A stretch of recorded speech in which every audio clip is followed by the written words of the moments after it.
আমাদের 10 নং আগে 95% জমি, 95% জমি থেকে বুঝনগর নিচে 42, আমরা নিচ্ছি 53। এক ভাই আমরা 3 ভাইয়ের 1766 করে সম্পত্তি পাইছি। আমরা শান্তি শৃঙ্খলা ভাবে ভোগ দখল করে আসিতেছি।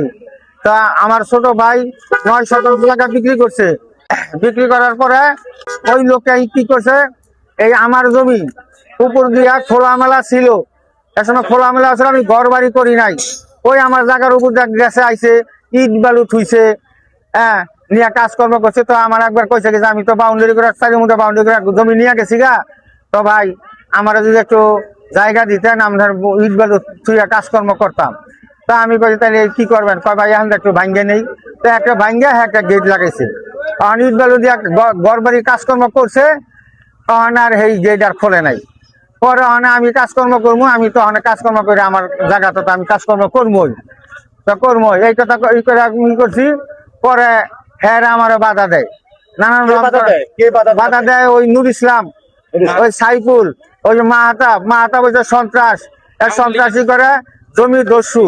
এই জমি দস্যু রয়েছে মাহাতাবের কোন জমি এখনো কিছু না, জায়গা জমি না, জায়গা ওই যে সাইফুলের।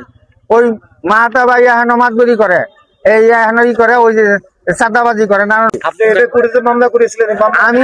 আমি এই যে কোর্টে মামলা করছি, এই যে আমার মামলার কাগজ আমি রায় পাইছি। আমার দরাদরি করে, আমার খুন করে হারাইমু, মার্ডার করমু, তোর গুলি করমু, তোর পোলান মারি হারাইমু, তোর বাচ্চা কাচ্চা মারি হারাইমু। আওয়ামী লীগের নেতা সে এই মাহাতাব। এখন আপনি কি চান? আমি আইনের সহযোগিতা চাই, আইনের আশ্রয় চাই, সুস্থ বিচার চাই। মূলত আমরা কাজ করছি, ওইখানে আইসা সে বাধাগ্রস্ত করে এবং সাংবাদিকদেরকে নিয়ে আইসা আমাদেরকে অপমান অপদস্থা আর আমাদেরকে হেনস্থা করছে, বিভিন্ন হুমকি ধামকি দিছে।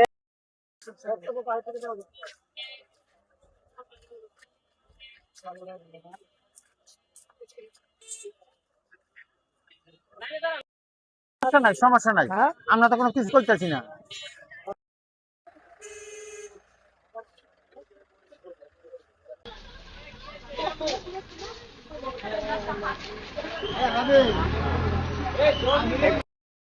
খুবই খারাপ লোক। আমি উনি আন্দোলনের সময় এই চাল দিয়ে লাঠি ছোটা যাকে নিয়ে মানুষের মাইরে হেলে বহে রাস্তা ব্লক করছে, অনেক কিছু করছে উনি।